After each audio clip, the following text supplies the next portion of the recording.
আসসালামু আলাইকুম। আজকে মাহে রমজানের দ্বিতীয় দিন। তো আজকে আমরা সবাই ইফতার করার জন্য বসছি। তো আমাদের কি কি ইফতার আছে আজকে দেখানোর চেষ্টা করি। বিসমিল্লাহির রহমানির রহিম। তো মিশরে এখানে ওনাদের যাই হোক না কেন রুটি থাকবেই, তাদের যে ট্রেডিশনাল খাবার রুটি এটা থাকবেই। আর তার সাথে দিয়েছে মুরগি,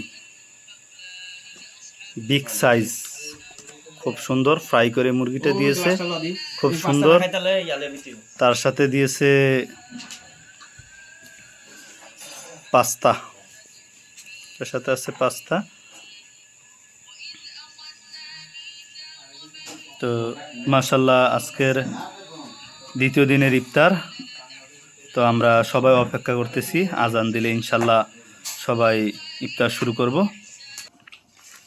আমি প্রথম ভেবেছি মুরগিটা সুন্দর করে ফ্রাই করা, যখন খেতে বসলাম তখন দেখলাম মুরগিটা সিদ্ধ করা, হালকা একটু তেলে দেওয়া হয়েছে, কিন্তু মুরগিটাতে কোনো তেল নাই, মাংসটাতে কোনো তেল নাই, ভিতরে একদম সফট, খাওয়াও সুস্বাদু এবং অত্যন্ত মজাদার ছিল।